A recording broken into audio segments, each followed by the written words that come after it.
Good day, everyone. Welcome to the Liteng Capital presentation about NFP and trading NFP like professionals. So what we'll do right now is to put up the presentation, the PowerPoint presentation, and we'll let you see the presentation. And for those who are not able to attend, we're gonna leave the recording on our YouTube channel, and you can view it there. Let's put on the presentation.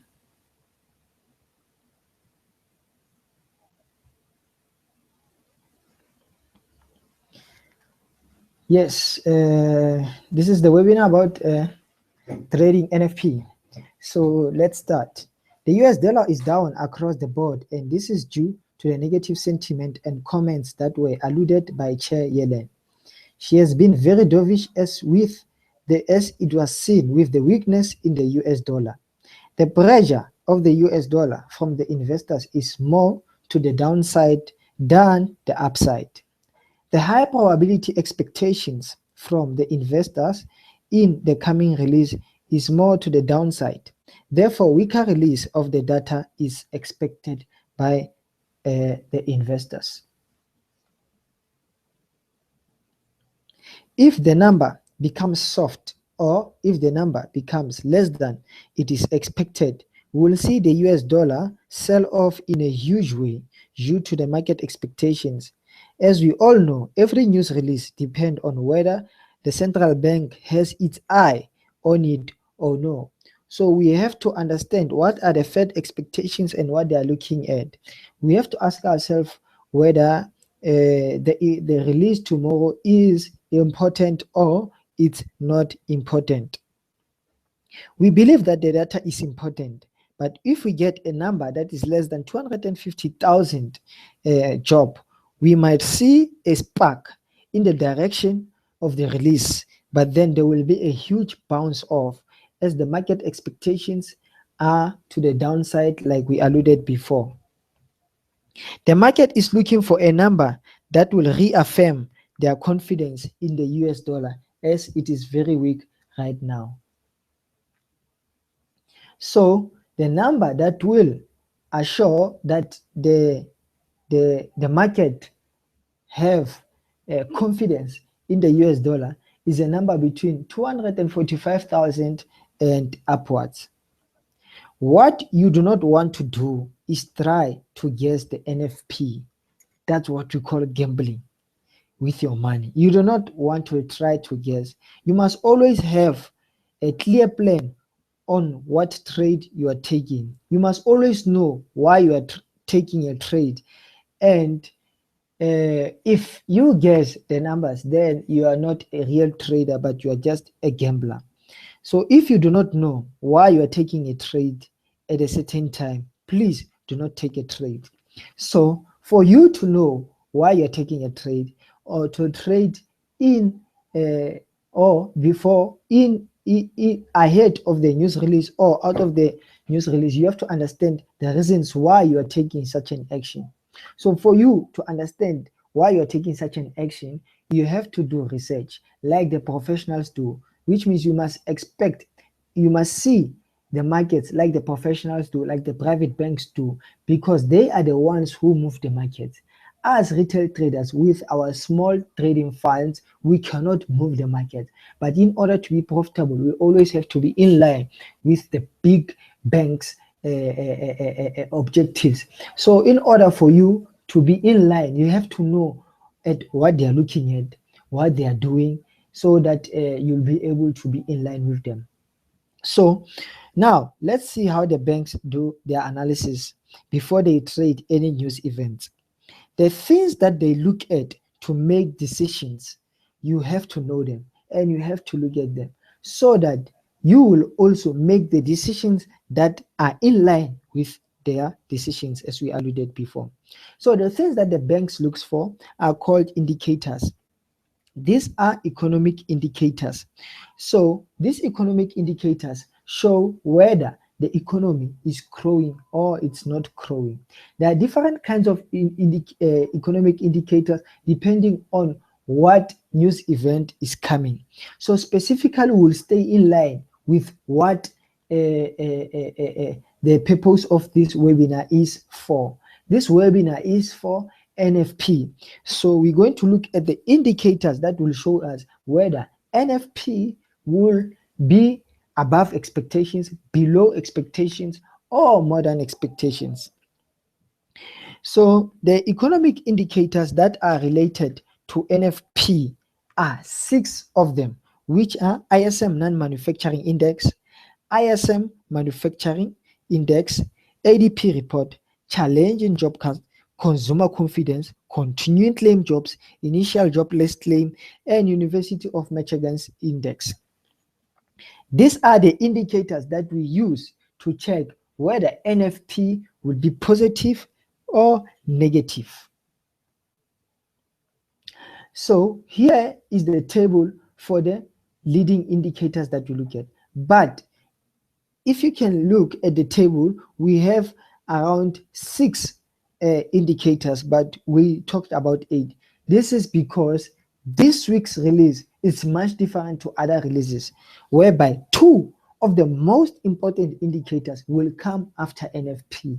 If you check the previous month, it was coming before, which is ISM non-manufacturing index and ISM manufacturing index. This news reports about these 2 indicators will come after.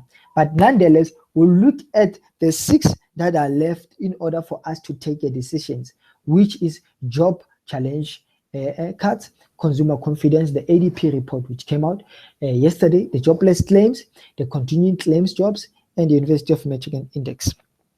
From the table, you can see we are showing you the previous number, which was the month before, and the current number which came this month. So, and then we will do the analysis and we'll do the weighing. We will check which ones are more stronger than the other, and we'll take a decision from the indicators that we see now. So from the table, the challenge job cut, when our team looked at the release of this news event, we mostly checked the 4-week moving average, and it showed an increase in job cuts, meaning more jobs were lost the past month. So therefore, for number 1, it ticks that the NFP release will be softer, therefore it will be weaker because the job cuts increased. The 4-week moving average shows an average of the job cuts that occurred in the past month. However, the consumer confidence, if you can look at the table, the current number was 96.2 and the previous number was 94. Therefore, it increased by more than what was expected, which was around 92, I think, or 95. I'm not sure. I'll look at it. But what I know is that it increased more than the expectations, which was the day before Chair Yellen spoke. Yes. Therefore, after this news release, the dollar saw a slight increase before Chair Yellen spoke, and then it just took on a huge sell-off. Yesterday's news, which is the ADP report, came out higher than expected, but it was lower than the previous month. Therefore, it's also showing a softer value. Therefore, now we have talked about 3 indicators, which challenge job cuts, consumer confidence, and ADP. And a softer number is 2 out of 1, which is challenge and the ADP. The jobless claims, if you can check, they increased. We had a 1.7% release, and then previously it was 21.8%. Like the name says, it's jobless, meaning people who claim that they are unemployed, they don't have jobs, was higher this month than it was the previous month. So therefore, now this will result, because the NFP is about employment. So which means also in the part of employment, as they do the revisions, as they're going to release the number, this number is going to affect it, because more people claim that they don't have jobs. Therefore, the number that it indicates here, it indicates a softer number being released tomorrow. The continuing job claims increased from 2173 to 223. This shows that also the jobs, other jobs in other sectors apart from manufacturing also increased, which shows a stronger NFP release. So now we have 1, 2, 3 releases which shows weakness, and 1, 2 which shows a stronger release. And the last indicator that we look at is the University of the Michigan index. The number, for the typo, it's supposed to be 90.900 and something. But then, nonetheless, the current number showed an increase from the previous, which was 900, and then this one was 917. Therefore, it also indicates a weaker number being released. So from this table, we have to do an average in order for us to make a decision of whether the NFP will be softer or it will be weaker. So from the table, we see that 4 indicators show a weaker release, and then 2 only show a stronger release. But then, what will NFP alone do? NFP alone will not have a consistent move. It might have a spike, but it won't have a consistent move. So we must also look at some other releases that will be very important tomorrow, which include employment rate and average hourly earnings. So for us to have a consistent move tomorrow, we'll expect NFP to be at 200 at least, employment rate to be at 4.9%, and average hourly earnings to increase by 0.5%. This will see a high buy of the US dollar in a consistent manner. But then, if we can have a good NFP, but less average hourly earnings, what you will have is just a spike and then a sell-off of the US dollar, which is what was the case last month and in February. If I can show you here what happened. What happened is we had a number which was 242 jobs being added for the month of February. By then, the average hourly earnings were less by 1%.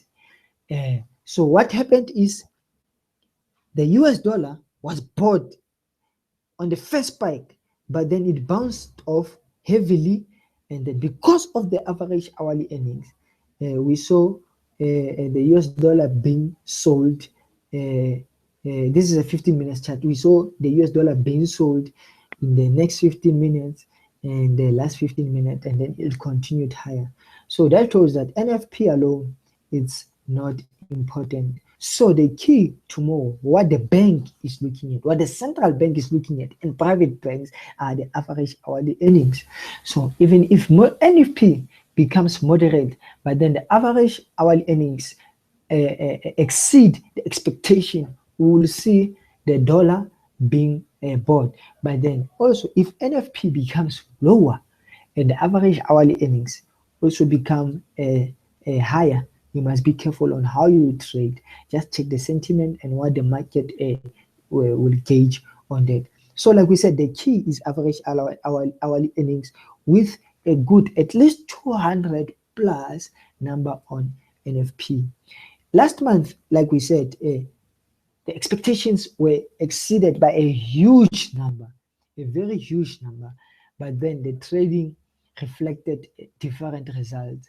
Therefore, this also shows that this month, if NFP becomes negative and the average hourly earnings becomes less, the market will get back in revenge to what happened last month. So you must be careful of this number of average hourly earnings. So the trade plan for tomorrow is, for the first 15 minutes, we won't trade into the release. We'll trade out of the release. Therefore, our team will wait for the numbers to come out in order to avoid volatility and spike. We'll only take trades that we are sure of. So we'll only trade 15 minutes after the release when we're sure of the direction that the market will take, when we're sure of the numbers that are out, based on the decisions that we have said we will take, if the number is good or if the number is bad, if the hourly earnings are high or if the average hourly earnings are low.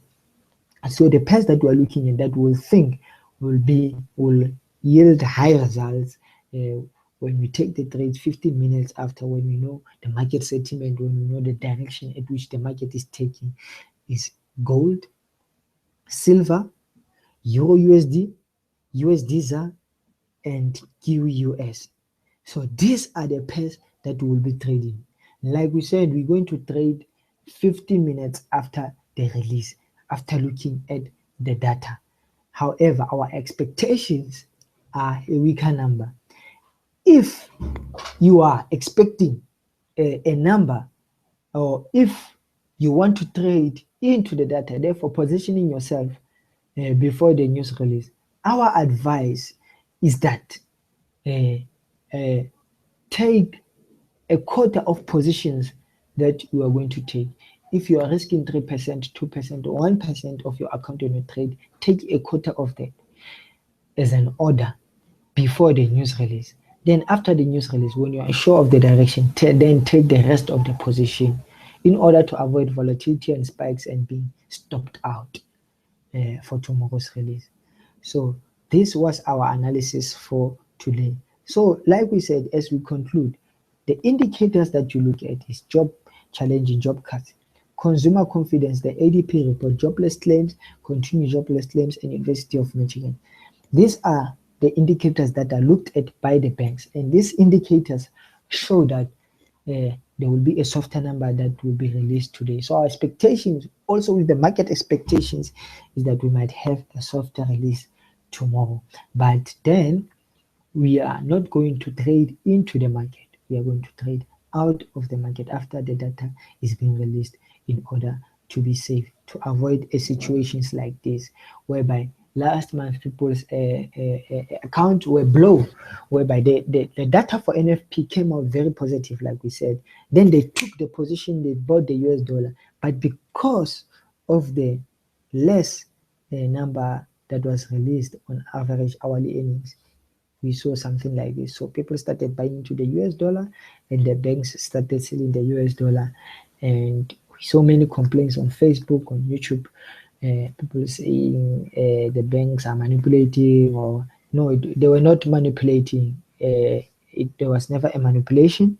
It was because you must know what the banks are focusing on, the number that is important. Yes, NFP itself alone, at some point, if the banks are looking at it, it's very, very important. But now, considering that the April and June rate hikes were moved away, and one of the things that made it to be moved was a low inflation and the less number that was released on average hourly earnings. Remember, the employment data has already been made because it has exceeded expectations last month. So the employment data alone is not that important. That's what we're stressing, because for the rates to be hiked, the employment section for the Fed has been made to make those decisions. So they are looking at inflation and they are looking at average hourly earnings. So you always want to be in line with what the Feds are looking at. So tomorrow's key number is average hourly earnings.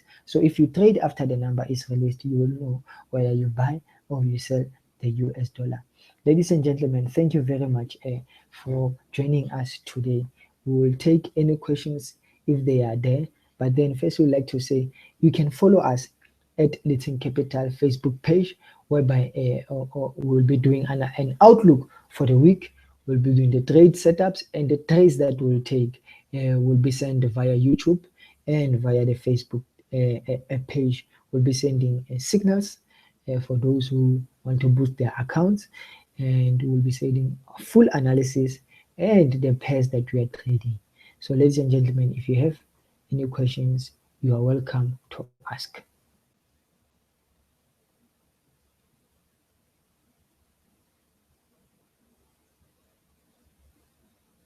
So in the absence of questions, thank you, ladies and gentlemen. Bye bye. Hope you have a nice trading week, and we will see you next time. Thank you.